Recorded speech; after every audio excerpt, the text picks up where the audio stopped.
What is the must-have travel accessory? And we always, you've got to have your mobile phone with you, and I've got to have my laptop so I can read my notes. But the thing I always bring with me is a little fold-up bag. And it's either one that folds up because suddenly I've bought some souvenir and I need more space, or I need to leave some stuff at the hotel room while I'm away for 2 days and then come back. So a small bag that packs up and is in the corner of my regular bag.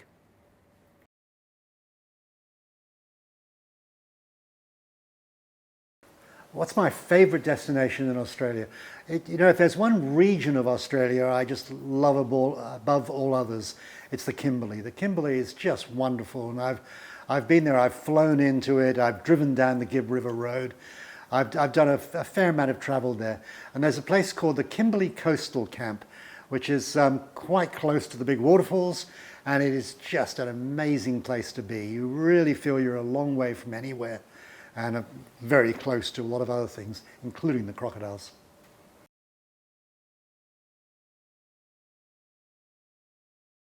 The best winter destination. I guess it depends whether you want the cold or the heat. If you want the heat, now is the time to go north and head up to the Barrier Reef and one of the islands. And I always say there's 3 islands I like on the Barrier Reef. Heron Island for the wildlife, Lizard Island for just the scenery and Cook's Look and all the other things, and then Badara for a sort of romantic getaway. Then the other winter destination, of course, is head for the snow. From Canberra you head up to Thredbo, from Victoria up to Falls Creek or Hotham, but winter, Australia, snow.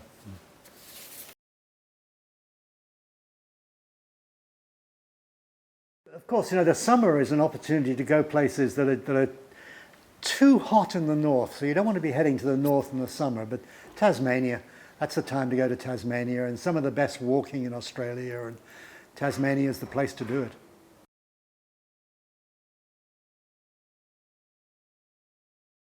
I've got the friendliest people. We have a reputation for being friendly, but the friendliest thing that's happened to me in Australia in the last couple of years was up in Torres Strait, where there's no public transport. You can't take the bus or call for a taxi. There's certainly Uber certainly doesn't work there. And you really end up hitchhiking. You hitch a ride from the airport with someone who's come to pick somebody else up. And on one island, I was on Erub or Darnley Island, where the first missionaries arrived. And I got picked up by a local gentleman in his Toyota Hilux. And he said, "What are you going to do while you're here?" And I said, "Well, I'm going to go out and see the monument where the first missionaries arrived." And he said, that's much too far to walk. He said, "I live just down beyond the little guest house you're staying in. I get back from work at 12 o'clock. I'll leave my car in the driveway with the keys in the ignition. Take my car." Now, how often do you get picked up hitchhiking and the person who's picked you up gives you the keys to the car and says, "Take it away"? That's got to be friendly.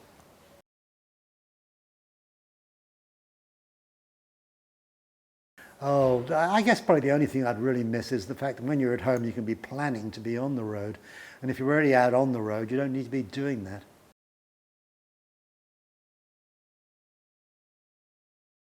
There's a lot of great restaurants, and I always look at Cumulus in Melbourne.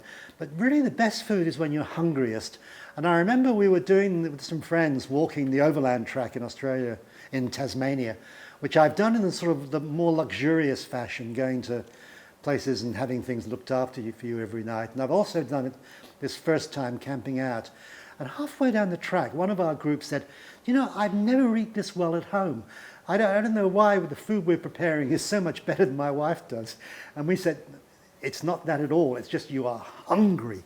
And when you're hungry, the food is bound to taste good." So I think the best food is when you're hungry, camping out, walking somewhere.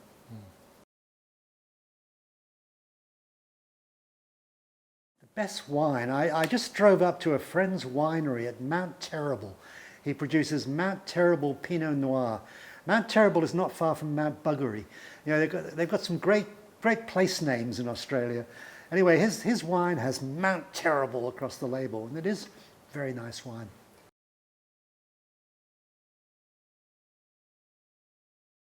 Oh, best coffee. Well, I live in Melbourne, and I would be, hung, drawn and quartered for not saying it was in Melbourne. but I am going to say it's not. I'm going to say one of the best cups of coffee I ever had was at the Cameron Corner Cafe. And Cameron Corner is where New South Wales, South Australia and Queensland meet. And there is a cafe right there at the corner, a long, long way from anywhere. And I remember going into this little cafe, and they do make quite a nice coffee there, and saying, well, we're here at the corner, but why is it in Queensland? And I got a very politically incorrect answer about why he did it in Queensland and not in South Australia because of who he would have to employ if it was there, and why it was not in New South Wales because of the taxation regulations if it had been there. He had a choice of putting it in any of one of 3 states, and he put it in Queensland.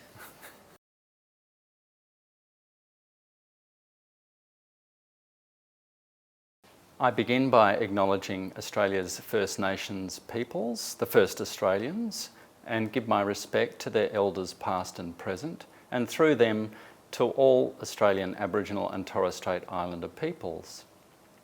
Hi, I'm Martin Woods, Director of Curatorial and Collection Research here at the National Library of Australia. Prior to the current pandemic, Australians were renowned for their appetite and eagerness to travel internationally.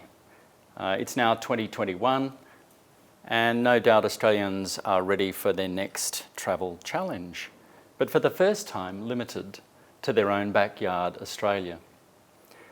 I'm joined by Tony Wheeler, founder of the Lonely Planet series and travel expert.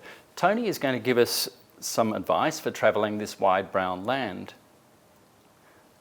Tony, as one of Australia's most well-known travellers, how did you scratch your travelling itch while we've gone through various stages of lockdown? Oh, terribly badly. It's been a horrible year, I've got to say. But it was interesting how during the period I live in Melbourne, when I'm stuck in Australia, and during the different lockdowns we had, how I ended up exploring things in different ways. The first period, when obviously we were restricted to Melbourne, you couldn't go outside, and I spent a lot of time going up and down the Yarra River on foot and on bicycle. And sometimes, I mean, one of the things I discovered was a place called the Pontville Homestead, which had been beside the river since 1846 or 1847. And for some reason, it's sitting there completely neglected with sort of no local knowledge of it, obviously, but it was a place which I thought this could be an attraction, something really worth seeing, and just isn't. It's just not set up for visitors or anything at all. So that sort of discovery in my own backyard. And then, of course, later on, we had this 5-kilometre radius, and there was an app you got which you could look on your phone, and it would tell you that here's where you live and here's where you're allowed to go. All completely absurd, of course, because what are you going to do? Spread something outside that 5-kilometre radius? But then I ended up getting on my bicycle and thinking, can I just ride around the edge of the 5 kilometres and not go outside it? And kept on going down a street and finding, oops, can't turn off. I have to backtrack and go around. And obviously just pi d, and you work out 30 kilometres. That would be the straightforward distance around, but it's much further if you're going up and down streets. There was a lot of local exploration. And we haven't really done, I don't think, a great deal of countrywide exploration, because everybody is really concerned that they're going to head off somewhere and then find the border shuts and they can't get back, or they're into 14 days quarantine or something. Not a happy time. And I guess thousands of sometimes first-time travellers are now thinking about their travel experiences, and I wonder if there's any advice that you'd have for them. Well, you can still travel. I mean, let's face it. And there is a lot to see in this country, but and I'm still. I mean, I've been around Australia. I've ridden around on a motorcycle and driven a lot of the outback tracks and things, and done a fair amount of walking. But there's still lots and lots of things I haven't seen yet. So I did a book with the National Library on Australia's islands, and I've still got islands I'd like to tick off that I wrote about them without actually going there. So some of those things I'd still like to do. And you sometimes hear stories about people getting into sticky situations and swimming in crocodile infested waters, and I'm sure once only. I'm sure there's a temptation for people to do that. I don't suppose you'd ever find yourself in such a situation. Oh, come on, I've done a lot of stupid things. I think if you can't look back and think, well, that was not a good idea, then you obviously weren't pushing the edge far enough. Yeah, I mean, and swimming in crocodile-infested waters is never a good idea, and it very often is a once-only opportunity. But who knows? I mean, I've always said that things are never as dangerous as you read they are. That the media always makes the crocodile-infested waters look worse, or there's a fair number of sayings about how you find out about people by meeting them. You don't find out about them by reading about them in books or papers. You've got to go out there and see it face to face. The real explorer attitude, I think. And amongst all of these places that we're going and travelling to would be some hidden gems. Are there some for you that have surprised you, or? Oh, look, particularly on my most recent extensive travels in Australia was with this islands book. And there were a few islands that just blew me away. The one that I particularly, and it ended up on the cover of the book as well, not my planning, but it did, is Dirk Hartog Island off the coast of WA, which is just an amazing island with a really interesting history back as far as you go, because it was really the first European landing on the west coast. But then its recent history has been really interesting as well. So it's had a history right through the European period in Australia, and of course far before the European period as well. And that island really surprised me, because I didn't know that much about it before, and I've been once and I'm keen to go there again. Yes, it's a real hub for scientific exploration these days. Yeah, absolutely. Fantastic place, yeah. As well as its earlier history. I suppose on the mainland as well there'd be some favourite towns of yours. Yeah, look, everywhere is a favourite for me. You don't go anywhere without thinking I'd like to go back. But I've had a lot of interesting times in Central Australia, and Alice Springs is a really fascinating, and it's a fascinating town as a jumping off point. You go there and then you go down to Uluru or down to Kings Canyon or out along the ranges, or start from there and go up and take the Tanami track across to Western Australia. It's a fantastic jumping off point for going to so many other places. Take the train trip up from Adelaide and on up to Darwin. But so many other places as well. In Victoria, we have all these little country towns. One of the things that has really intrigued me, and I first started sort of looking at it just before the pandemic and done some more since, is it's been particularly in Victoria, but it's elsewhere around the country as well, has been silo art, the idea of turning these gigantic grain silos into an outdoor portrait gallery. And there's a silo trail you can do in the western part of Victoria and just drive from silo to silo, and it's rather like going to the National Portrait Gallery, except it stretches for 200 kilometres. And that's, they started it to try and attract tourists to these otherwise forgotten little towns, and it's worked so well that there are more and more of them being painted. And not just in Victoria, but elsewhere in the country as well. So some international locations for Australia have been China, India, Thailand, the UK, and many other places. Can you think of any local equivalents of absolutely. international and I think, destinations? You always say, visitors from overseas, they come to Australia and they want to do three things. They want to go to Sydney, they can see the Sydney Harbour, the bridge, the Opera House, bang, bang, bang, there it all is in Sydney. Then they want to go up to the Barrier Reef, there it is, the reef, the fish, the coral, those things.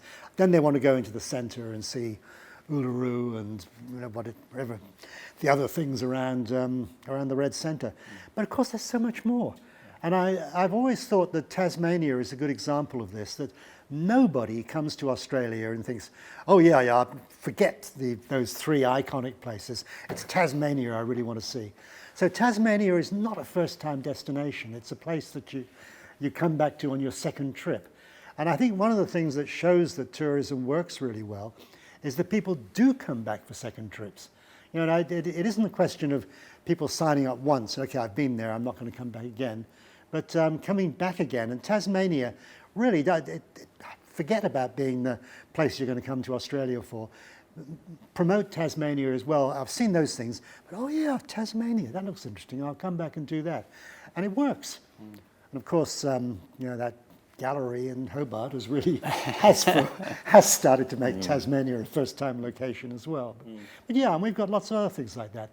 People they come for the big iconic things, but then they return for other things they've heard about along the way. Or found themselves. Yeah, exactly. I guess Australians are somewhat renowned or even notorious for exploring everywhere else except their own backyard. And I don't know why that might be, but it's a reputation we have almost. Yeah, it's true. We'll go out and see the overseas experience before the local one. But there's a degree of truth in that everywhere. That we do fall back on our local destinations later on. Very often people think, well, I can do it. It's there. It's right by my backyard. And I know so many. I've been to New York many times, and I've got New York friends, and they say, oh yeah, the Empire State. Never been up it. I've been born in New York, lived there all my life, but going up the Empire State, well, yeah, I should do that sometime. Whereas overseas tourists, it may not be the highest building in New York, but it's one of those things you do, that you go up it and look out. And hopefully not get lost. And it reminds me that we're sitting in the maps archive here at the National Library and surrounded by printed maps, etc. And I guess we're used to travelling using digital devices. Have you got any words of advice about digital versus analog? I definitely can. In the last 24 hours, don't trust them. I went down to Tidbinbula yesterday from the centre of Canberra, and for some reason the sat-nav on my car just went berserk and took me off in a totally wrong direction. And at one point, turned off the Monaro Highway and took me on this great turn right, turn left. And after about 15 kilometres, we were back on the Monaro Highway again. This is where we started from. And we carried on going in the wrong direction for another 10 Ks and turned it off and got a paper map out.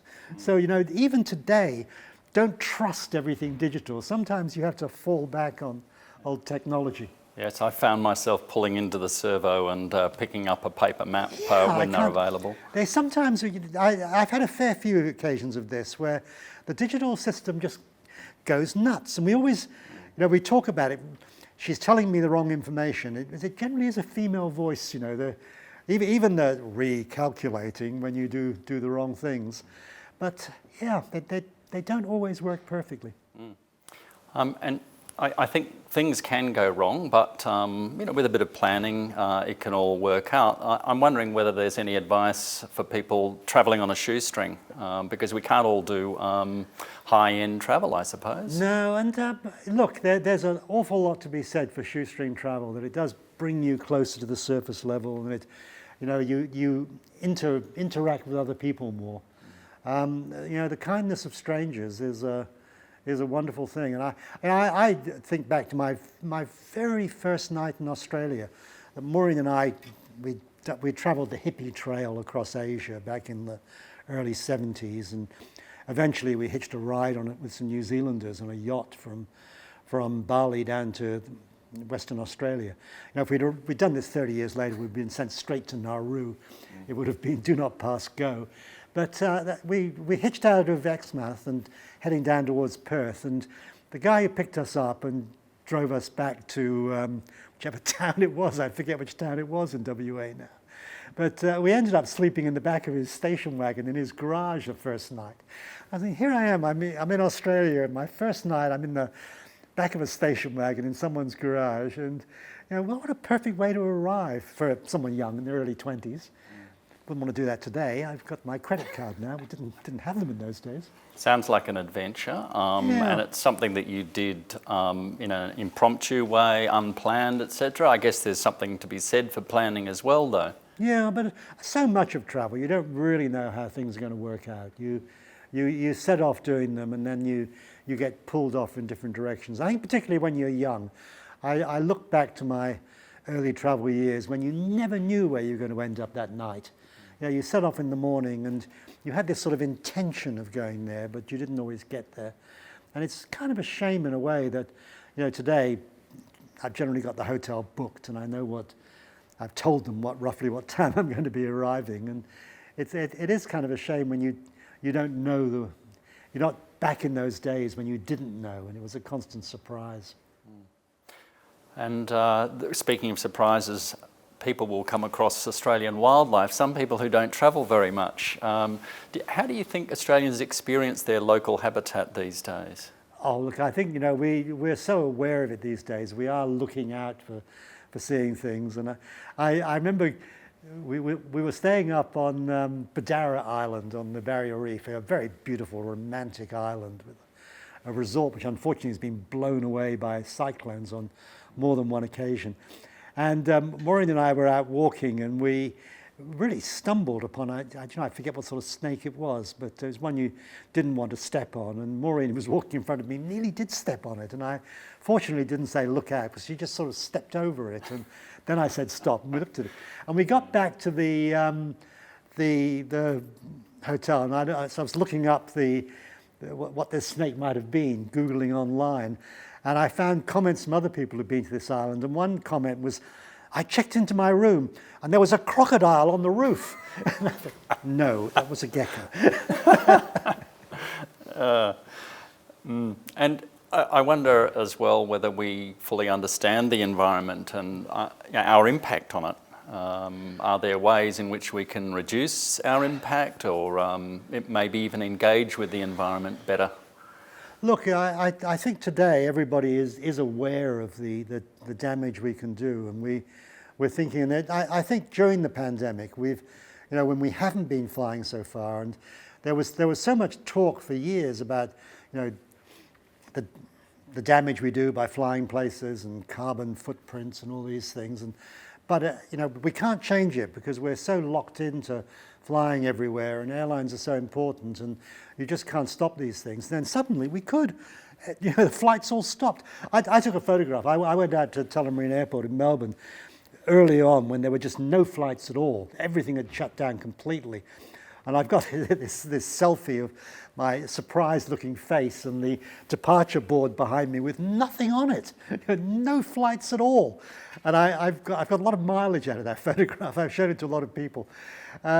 We can change things, and we did. And obviously, the whole climate change question, we're facing more and more, and we're going to have to face that question more and more.